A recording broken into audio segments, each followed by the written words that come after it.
જમ્મુ કાશ્મીર અને હિમાચલ પ્રદેશમાં હિમવર્ષા થઈ રહી છે। આ હિમવર્ષાની અસર મેદાની રાજ્યોમાં પણ જોવા મળી રહી છે। પહાડો પરથી આવતા ઠંડા પવનોને કારણે ઉત્તર ભારતના તમામ રાજ્યોના તાપમાનમાં ઘટાડો નોંધાયો છે।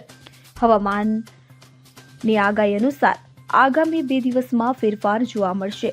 હવામાન વિભાગના જણાવ્યા અનુસાર આજે અને આવતીકાલે હિમાચલ પ્રદેશ, હરિયાણા, પંજાબ, ચંદીગઢ અને બિહારના વિવિધ વિસ્તારોમાં ગાઢ ધુમ્મસ રહેશે। તો ઉત્તર પ્રદેશ, બિહાર, ઝારખંડ, રાજસ્થાનમાં શિયાળાની સારી શરૂઆત થઈ ચૂકી છે। સાથે જ રાજધાની દિલ્હીમાં પણ આગામી 5 દિવસ સુધી ગાઢ ધુમ્મસનું એલર્ટ આપવામાં આવ્યું છે। દિલ્હીમાં આગામી 2 દિવસ સુધી મહત્તમ તાપમાન 26 થી 28 ડિગ્રી રહેવાની સંભાવના હવામાન વિભાગે વ્યક્ત કરી છે। લઘુત્તમ તાપમાન 9 થી 10 ડિગ્રી વચ્ચે રહી શકે છે। Bureau report CN24 news.